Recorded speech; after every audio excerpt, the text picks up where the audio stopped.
peut-être probablement que vous avez avec ceux qui ne sont pas sauvés ou ceux qui doutent de la parole de Dieu, parce que je crois qu'on a besoin, si on peut dire, d'être bien équipés. Combien d'entre vous est-ce que vous aimez les sports? Je ne sais pas quel sport. OK, hockey, le football, est-ce qu'on dit le football américain, le football européen aussi. Combien d'entre vous, est-ce que lors d'un match disons, de hockey ou de football américain, combien d'entre vous, est-ce que vous avez déjà vu un joueur qui sortait pour impliquer, disons, Carey Price? Je sais qu'il y a plusieurs qui aiment Carey Price, n'est-ce pas, avec les Canadiens de Montréal. Combien d'entre vous, est-ce que si vous regardez un match de hockey, si le Bell Center était plein, je sais que maintenant ce n'est pas possible, mais disons une situation hypothétique, que le Bell Center était plein de monde. Je ne sais pas combien de personnes peuvent s'asseoir dans le Bell Center. Est-ce que 22 000. Donc, disons, il y avait 22 010 personnes. C'était plus que plein. Qui étaient présents pour regarder un match de hockey. Disons que ça a commencé, et souvent ça commence, je crois que j'ai déjà vu à un moment donné un match de hockey, pas professionnel, mais j'ai déjà vu, je crois que lorsque c'est le home team, est-ce qu'on dit le home team, est-ce que ça se dit bien?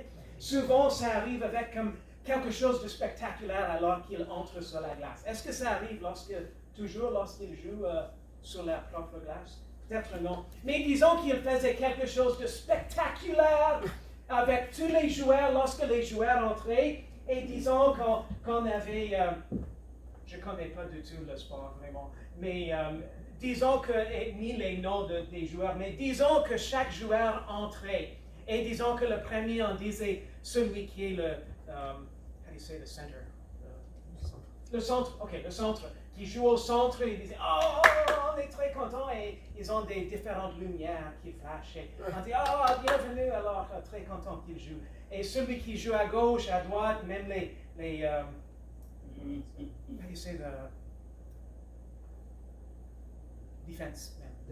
défenseurs. Donc, ils entrent aussi, et ensuite, on termine par le meilleur, on termine par Carey Price. Et disons que Carey Price entre et ça commence, on est tout content qu'il est entré pour jouer. Et disons qu'il entre avec des sandales, avec des shorts, avec un t-shirt et avec un casquette de golf. Et peut-être avec un bâton de golf. Est-ce qu'on peut dire un bâton de golf? OK. Juste disons qu'il arrive avec ses appareils. Qu'est-ce qui serait la réaction, peut-être du chef de l'équipe, le capitaine ou le coach? Qu'est-ce qui serait la réaction du coach? Il a fini sa saison. Oui, effectivement, il a fini sa saison. Et s'il avait la folie de se tenir entre les poteaux du but, il serait fini probablement, n'est-ce pas? C'est intéressant parce que, évidemment, lorsqu'on pense à une équipe de sport, on dit, une équipe de sport doit être préparée, doit être équipée. Savez-vous quoi? Quelque chose que le Seigneur m'a vraiment mis à cœur pour cette série, pour cette étude, par la grâce de Dieu, que le Seigneur puisse nous aider à nous mieux équiper, même dans notre bataille. Parce que la Bible parle de la vie chrétienne en tant qu'une bataille, n'est-ce pas?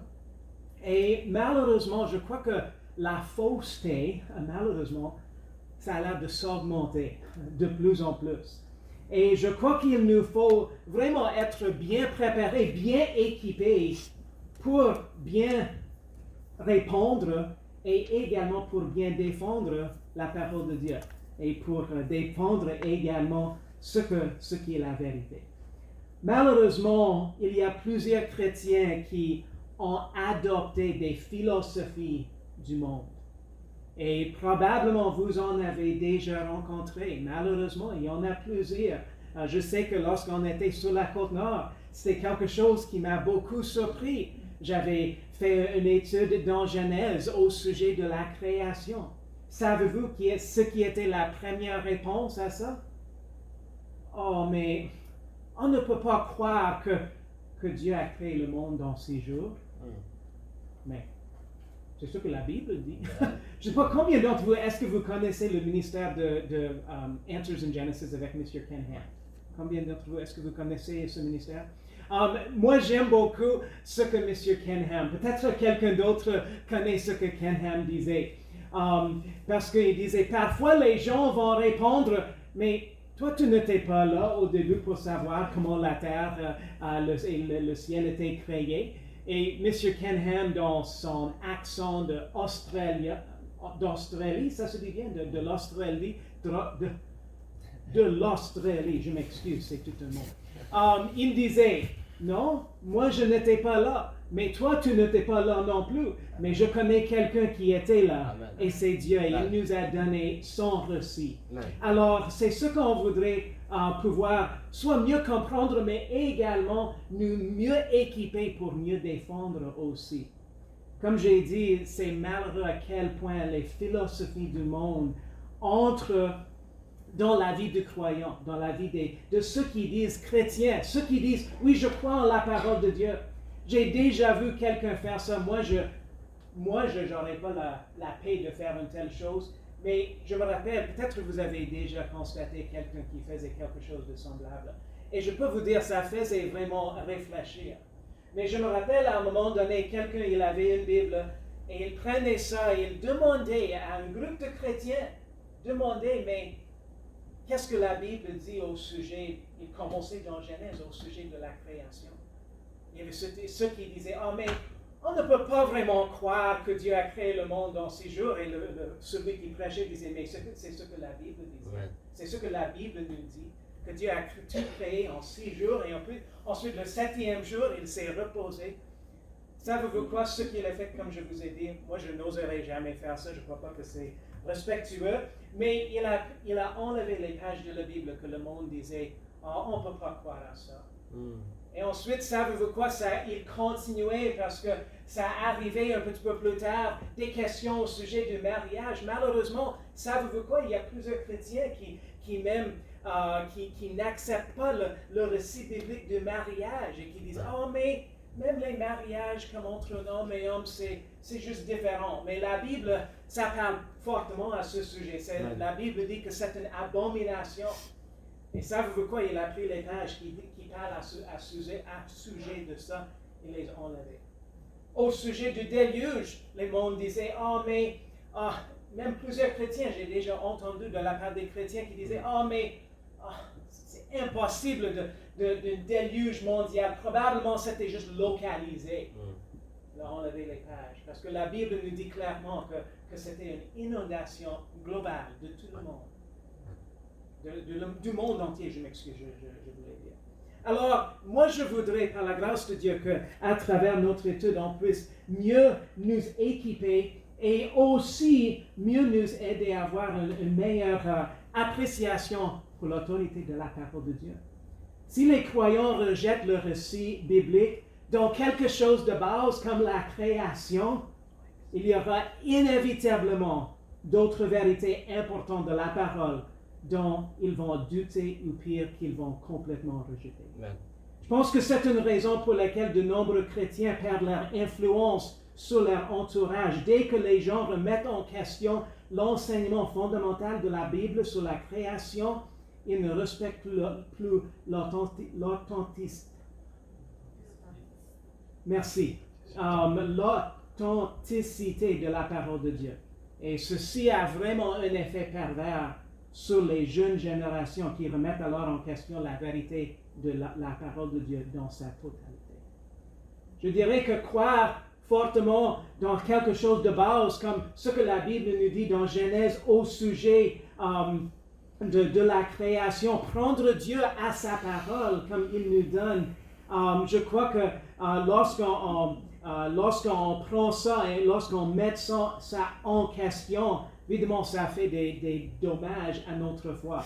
Parce que lorsqu'on commence dans la parole de Dieu, et même si c'est quelque chose qui va contre-courant, même peut-être contre notre pensée, mais on dit, mais la Bible nous l'a dit, alors c'est quelque chose qu'il nous faut faire.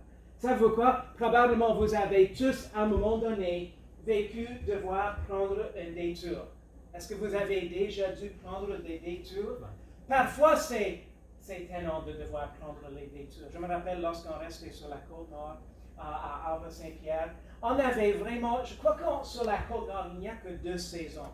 Et je crois que j'ai entendu ça ici dans le sud aussi. Mais sur la côte nord, il y a 2 saisons. Il y a l'hiver qui dure à peu près de 6 mois. Et ensuite, tout de suite après l'hiver, il y a 5 mois et demi des travaux routiers.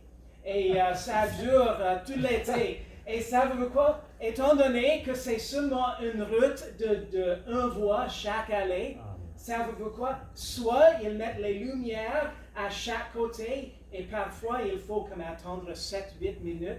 Ah, c'est long, c'est long. C'est une épreuve pour la patience. mais où ils vont faire quelque chose d'autre, ils vont faire un autre chemin comme détour des travaux. Et peut-être ça va nous amener à un autre chemin complètement, ça va comme amener à un autre chemin pour nous continuer le détour autour des travaux. Et ça veut dire quoi? Parfois, lorsqu'on prend le chemin, parfois on peut se demander, la pancarte dit oui, mais j'ai des doutes au sujet de ce chemin, là où on se dirige. Combien d'entre vous est-ce que cela vous est déjà arrivé? En suivant le détour, est-ce que vous avez dit, je ne suis pas sûr au sujet de ce détour, comment ça va nous ramener, ça va nous diriger plus vers la route, notre chemin qu'on voudrait prendre? Ça veut dire quoi?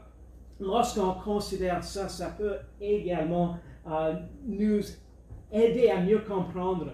Lorsqu'on commence, même en commençant un détour, si on commence à douter comme la fidélité d'un détour au début du détour, ça veut dire quoi? Probablement, on ne va pas vouloir suivre. Probablement, peut-être on va se fâcher contre ceux qui nous imposent de prendre le détour. Ça veut quoi? Si on ne commence pas tout de suite dans Genèse, de dire, Seigneur, parfois c'est difficile évidemment de comprendre tout ce qui est écrit dans la parole de Dieu. Mais si on n'arrive pas à un point de dire, même si je ne comprends pas tout, moi je crois à ça de tout mon cœur parce que Dieu me le dit dans sa parole.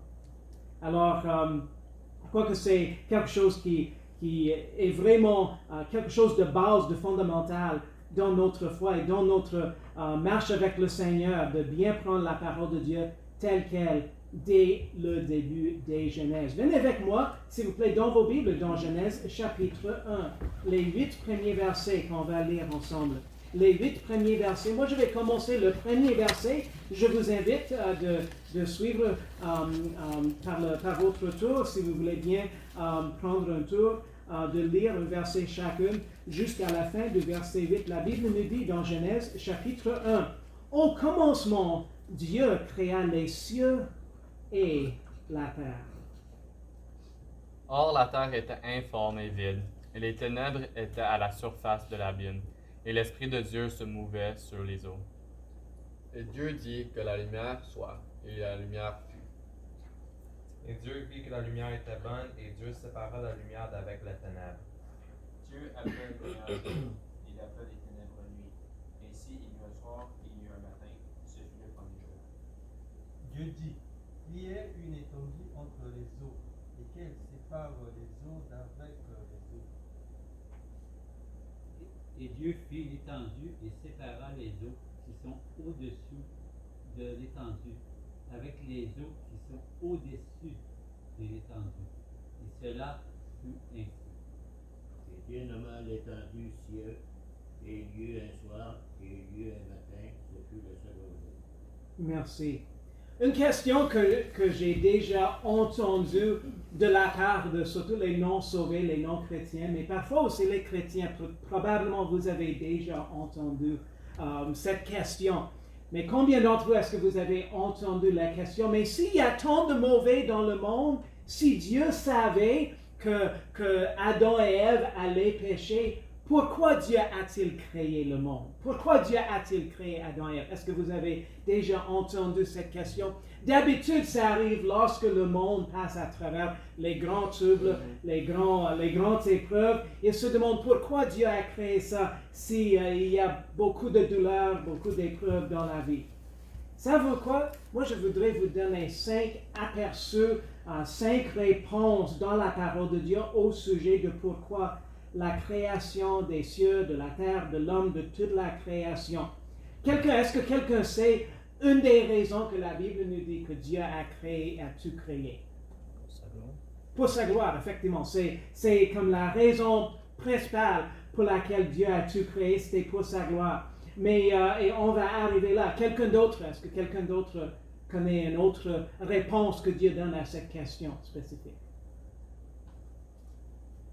Ok, sinon on va lire certains versets. Alors, je m'excuse, je suis rendu dans la mauvaise direction. Je m'excuse, je suis trompé de...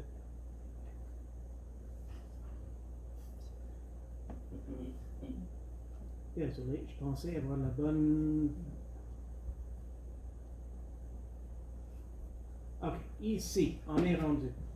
Alors, la première raison que Dieu nous donne au sujet de la raison pour laquelle il a créé la terre, la Bible nous dit, le premier verset dans Ésaïe 45, 18, la Bible dit, car ainsi dit l'Éternel qui a formé les cieux, lui, le Dieu qui a formé la terre et qui l'a faite, lui qui l'a fondée, qui ne la créa pas pour être désert, mais qui la forma pour être habité. Je suis l'Éternel, et il n'y en a point d'autre. Première raison pour laquelle Dieu a créé la terre, il a créé la terre afin que ça soit habité. C'est assez clair de ce verset, il a créé la terre pour que ça soit habité, mais qu'il la forme pour être habité. Savez-vous quoi, malheureusement, dans nos jours, il y a beaucoup des gens méchants qui n'aiment pas le Seigneur, qui n'aiment pas sa parole, mais qui pensent qu'on doit dépopuler la terre. Est-ce que vous avez déjà entendu certains qui parlent de ça? Savez-vous quoi? C'est contre la parole de Dieu, c'est contre ce que Dieu dit dans sa parole. Parce que Dieu nous dit clairement, il a créé la terre pour être habité. Et savez-vous quoi?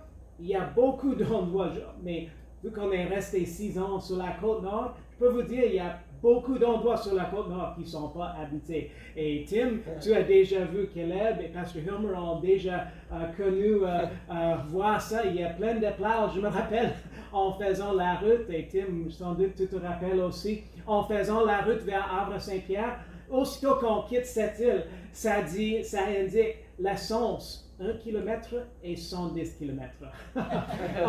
Et savez-vous quoi? Il y a presque 1 heure de route qu'on peut conduire sans voir même pas une seule maison. Il y a plein de places qui ne sont pas habitées. Qu'est-ce qui était une raison pour laquelle Dieu a créé la terre? Dieu a créé la terre pour être habitée.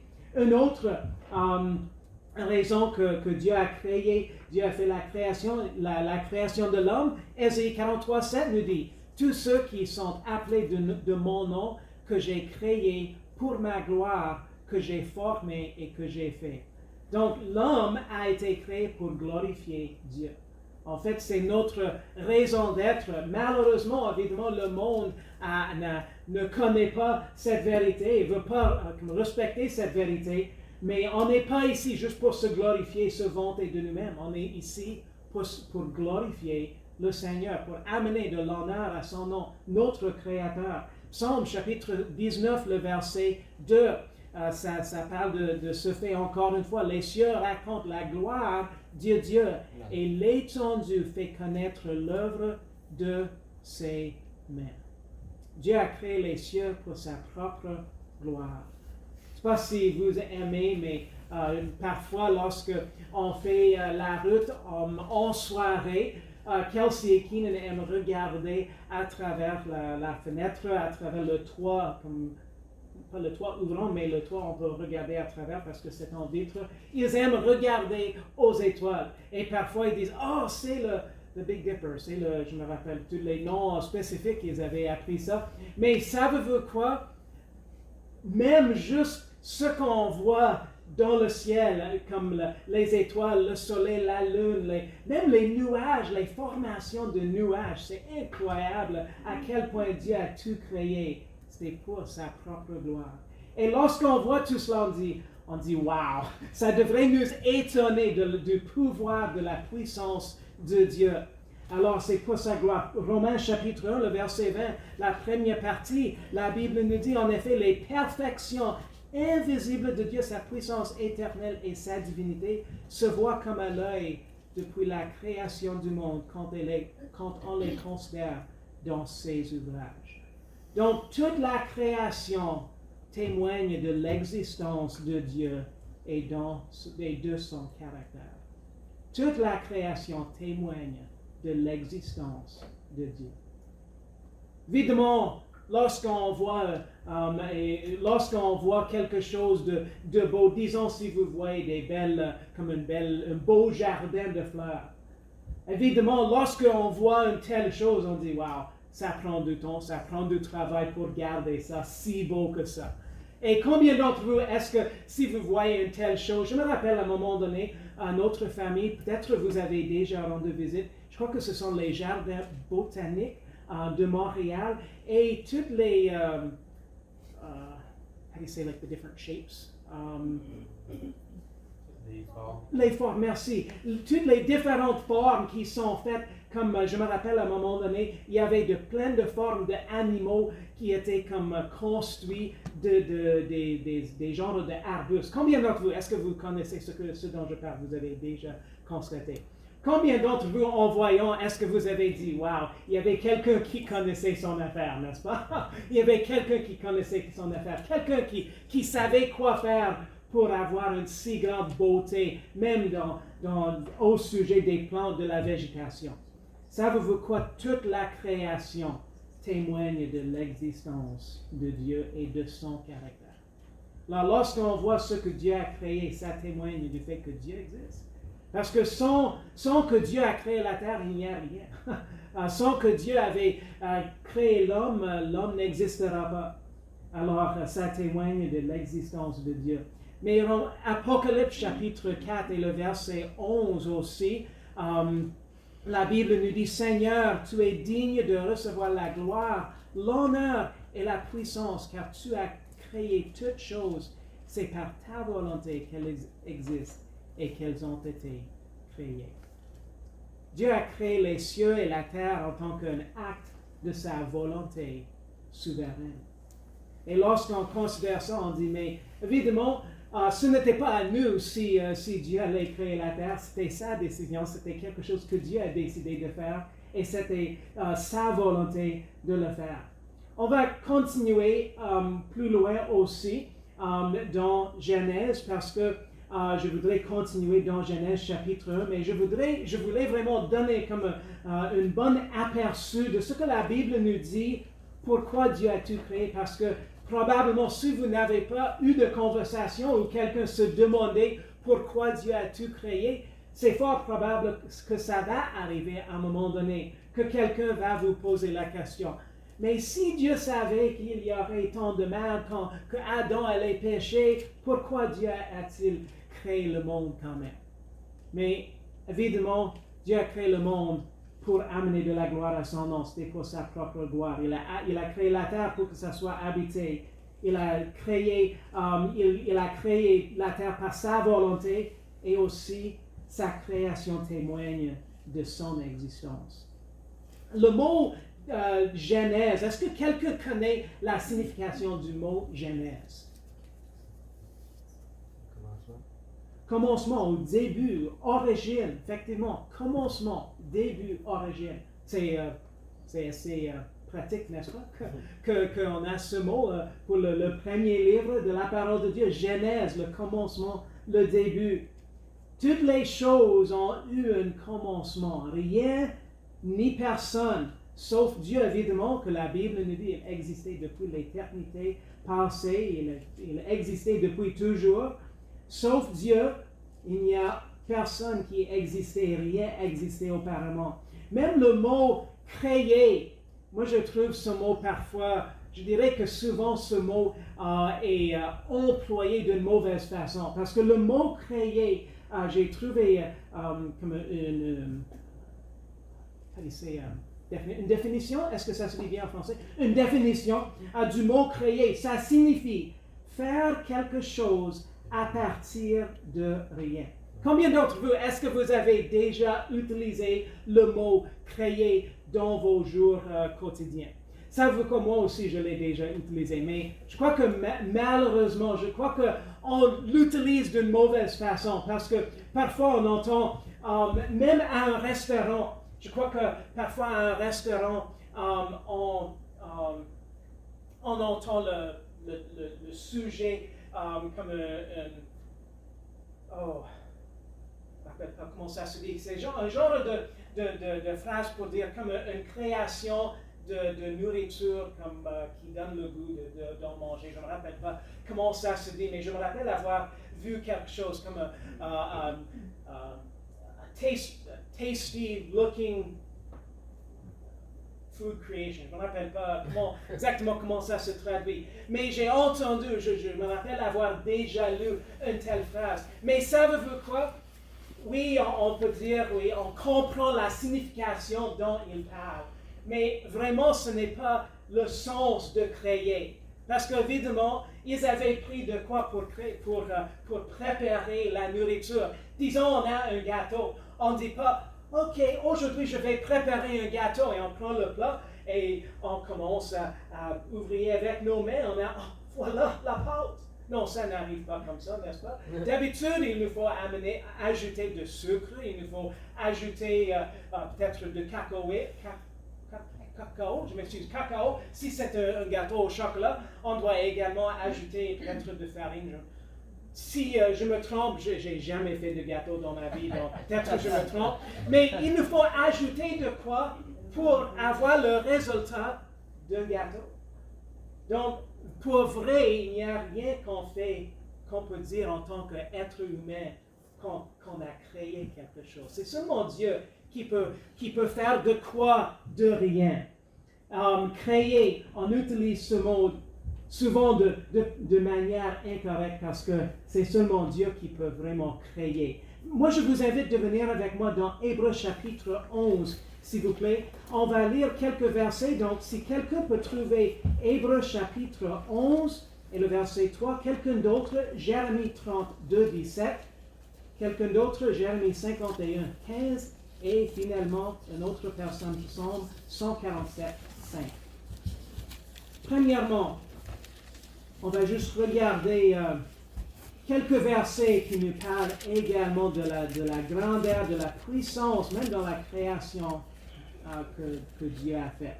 Hébreux chapitre 11 et le verset 3. Évidemment, ce verset nous parle de la façon dont on croit au sujet du récit de la parole de Dieu que Dieu a tout créé. Hébreux 11, le verset 3, s'il vous plaît.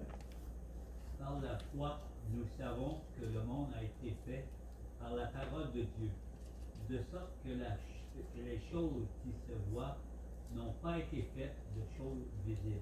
Oui, merci. Nous savons que le monde est fait par la parole de Dieu. C'est par la foi. Évidemment, lorsqu'on considère ça, c'est par la foi, parce qu'on n'était pas là et personne n'était là sauf Dieu. Mais son récit est fiable. Alors, c'est pour cette raison qu'on croit ça par la foi, parce que son récit est fiable. Jérémie 32, 17, s'il vous plaît. Jérémie 32 et le verset 17, s'il vous plaît.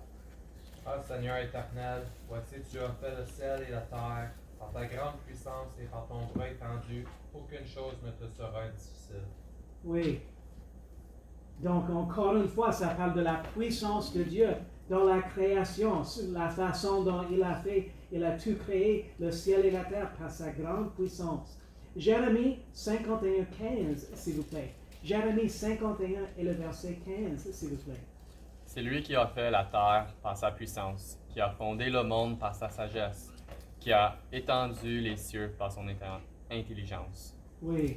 Et dernièrement, je me suis rendu compte que notre temps, ça se passe vite ce matin. Psaume 147, le verset 5, s'il vous plaît.